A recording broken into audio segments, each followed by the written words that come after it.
नमस्कार विद्यार्थी मित्रांनो, आता आपण पुढचा एक डिसीज पाहणार आहोत, एड्स. मग त्यामध्ये AIDS stands for acquired immunodeficiency syndrome. एड्सचा त्यामध्ये लॉंग फॉर्म थोडक्यात त्याचा काय आहे, ॲक्वायर्ड इम्युनोडेफिशियन्सी सिंड्रोम, AIDS म्हणजेच एड्स. मग त्यामध्ये ॲक्वायर्ड म्हणजे काय, ड्युरिंग लाईफ टाईम, पूर्णपणे एकदा एड्स झाल्यानंतर तो जवळजवळ लाईफ टाईम असतो. ॲक्वायर्ड म्हणजेच काय, ड्युरिंग लाईफ टाईम. सिंड्रोम म्हणजेच काय, तर ग्रुप ऑफ सिम्पटॉम्स, म्हणजे एक यामध्ये सिम्पटॉम दिसत नाहीत, कोणतंही त्यामध्ये सिम्पटॉम यामध्ये दिसून येतं, म्हणून याला काय म्हणतात, सिंड्रोम म्हणजे काय, ग्रुप ऑफ सिम्पटॉम्स. म्हणजेच एड्स हा डिसीज, त्यामध्ये त्याचा लॉंग फॉर्म काय सांगितलेला आहे, acquired immunodeficiency syndrome, AIDS. Acquired during life time, syndrome, group of symptoms. मग त्यामध्ये AIDS first reported in 1981 in USA. पहिली जी एड्सची केस सापडली ती कुठं सापडलेली आहे, USA मध्ये सापडली होती. किती झाली, 1981ला, 1981मध्ये पहिला रिपोर्ट झाला होता. म्हणजे पहिला रिपोर्ट म्हणजेच पहिली केस कुठं सापडलेली आहे, तर USA मध्ये. AIDS spread all over world, killing more than 25 million persons. आणि तिथून पुढं तो सगळ्या जगभर पसरला, स्प्रेड झाला एड्स, आणि जवळजवळ ह्यामध्ये 25 मिलियन पर्सन्स एवढी लोक यामध्ये मरण पावलेली आहेत, डेथ झालेली आहे. कशामुळं, एड्समुळं. म्हणजेच AIDS spread all over world, killing more than 25 million persons. मग त्यामध्ये first confirm case in India April 1986 from Tamil Nadu. आणि आपल्या भारतामध्ये पहिली केस जी आढळली ती कोणत्या राज्यात आढळलेली आहे, तर तामिळनाडूमध्ये. कधी, एप्रिल 1986ला. म्हणजे 81ला USA मध्ये आणि त्याच्यानंतर 86ला इंडियामध्ये. तीही तामिळनाडूत पहिली केस आपल्या इंडियामध्ये आढळली. म्हणजे first confirm case in India April 1986 from Tamil Nadu. त्यामध्ये आता फर्स्ट पॉईंट पाहूया. AIDS is caused by human immunodeficiency virus, HIV, a member of a group of viruses called retrovirus. मग एड्स जो होतो एखाद्या ह्युमनला, तो कशामुळे होतो, तर एका व्हायरसमुळे होतो. मग त्या व्हायरसला काय म्हणतात, HIV, human immunodeficiency virus. A member of group of viruses called retrovirus. आणि यांचा जो ग्रुप असतो ह्या व्हायरसचा, त्याला काय म्हणतात, रेट्रोव्हायरस. म्हणजेच फर्स्ट पॉईंटमध्ये AIDS is caused by human immunodeficiency virus, HIV, a member of a group of viruses called रेट्रोव्हायरसेस.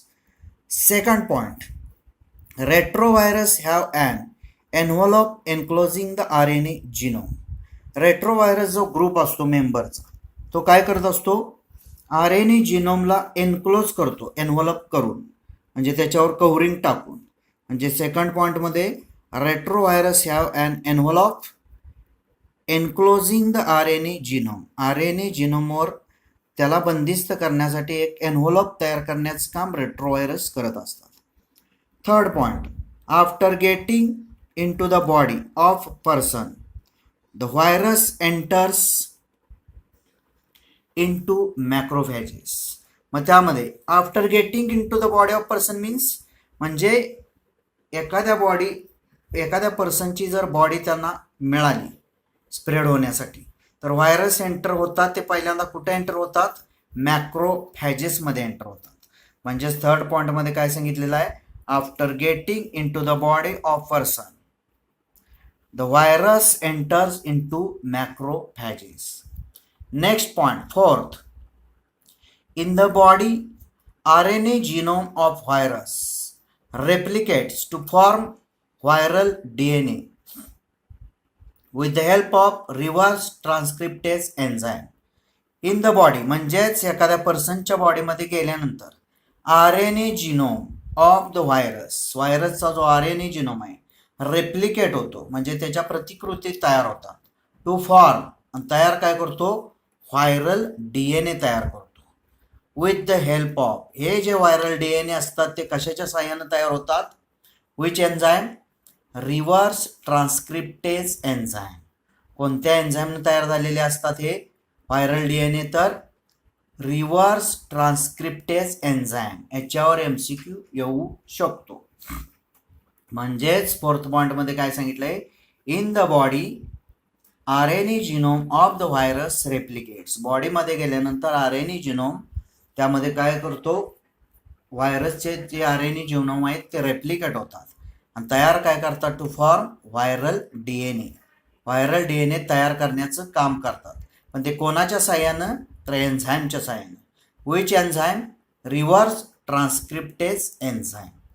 Fifth point, viral DNA gets incorporated into host cells DNA and infected cells to produce virus particles.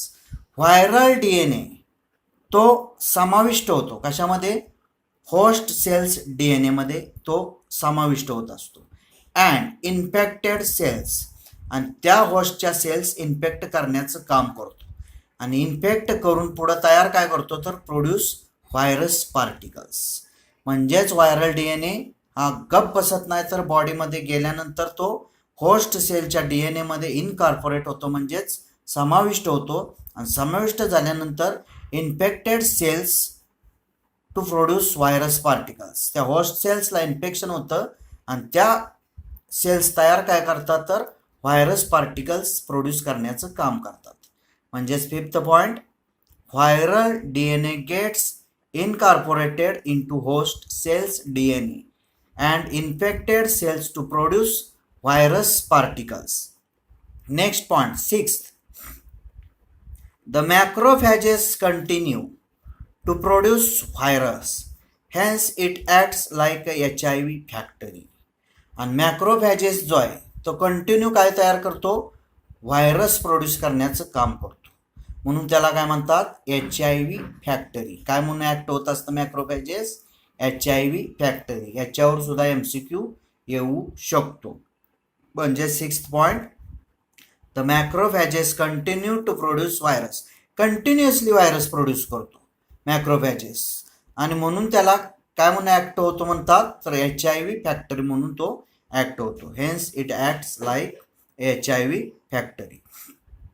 Seventh point, at the same time HIV enters into helper T lymphocytes, TH, म्हणजेच helper T lymphocytes. It replicates and produces progeny of viruses. At the same time म्हणजेच ज्यावेळी macrophages virus produce करतो त्याच काळात HIV जो असतो तो enter होतो कुठं, हेल्पर टी लिम्फोसाइट्समध्ये बॉडीमधल्या. तिथं तो रेप्लिकेट होतो, त्याच्या प्रतिकृती तयार होतात. अँड प्रोड्यूस, आणि त्याच वेळी तो प्रोड्यूस करतो काय, प्रोजेनी ऑफ व्हायरसेस, म्हणजेच व्हायरसेसच्या पिढ्या तयार करण्याचं काम करतो. म्हणजे एका वेळी चालतं, ज्यावेळी मॅक्रोफॅजेस व्हायरस प्रोड्यूस करतात त्याच वेळी हे काम चालतं. कोणतं, तर seventh point, at the same time HIV enters into helper T lymphocytes TH, it replicates and produce progeny of viruses. Next point, number 8, the progeny of viruses released in the blood and attack on other helper T lymphocytes. आणि ती जी तयार झालेली progeny आहे व्हायरसची ही release होत असते. एकदा तयार झाली की ती रिलीज होते. कशामध्ये रिलीज होते जाऊन, तर ब्लडमध्ये. अँड अटॅक, ब्लडमध्ये एकदा रिलीज झाली की अटॅक करते कुणावर, अदर हेल्पर टी लिम्फोसाइट्स. म्हणजे पहिले टी लिम्फोसाइट्स सोडून दुसरे जे हेल्पर टी लिम्फोसाइट्स असतात त्यांच्यावर अटॅक करण्याचं काम व्हायरसेसची प्रोजेनी करत असते. म्हणजे number 8, the progeny of viruses released in the blood and attack on other helper T lymphocytes. Next point, number 9, after releasing progeny of viruses, a progressive decrease in number of helper T lymphocytes in the body of infected person. आणि एकदा त्यामध्ये infected person झाला की त्याच्या बॉडीमध्ये काय घडत असतं, ज्यावेळी प्रोजेनी व्हायरसेसची रिलीज होते ती काम लगेच काय करते तर progressive decrease in number of helper T lymphocytes, म्हणजे बॉडीमधला जो हेल्पर टी लिम्फोसाइटचा जो नंबर असतो तो कंटिन्युअसली सतत डिक्रीज करण्याचं काम कोण करत असतं तर प्रोजेनी ऑफ व्हायरसेस. एंट्री केलेली जी व्हायरसेसची प्रोजेनी ती लगेच काम आपलं चालू करते. त्या इन्फेक्टेड पर्सनमधला हेल्पर टी लिम्फोसाइटचा जो नंबर असतो तो डिक्रीज सतत करण्याचं काम करत असते. म्हणजेच पॉईंट नंबर 9 मध्ये काय सांगितलेलं आहे, after releasing progeny of viruses a progressive decrease in number of helper T lymphocytes in the body of infected person. Number 10, due to decrease in number of helper T lymphocytes, the person starts suffering from infections such as fever, diarrhea, weight loss, etc. मग यामध्ये एकदा number decrease व्हायला लागला त्या infected पर्सनमध्ये तर तो infected person suffer होतो. कशाला सफर होतो की त्यामध्ये सिम्पटॉम दिसू लागतात, कोणतीही सिम्पटॉम.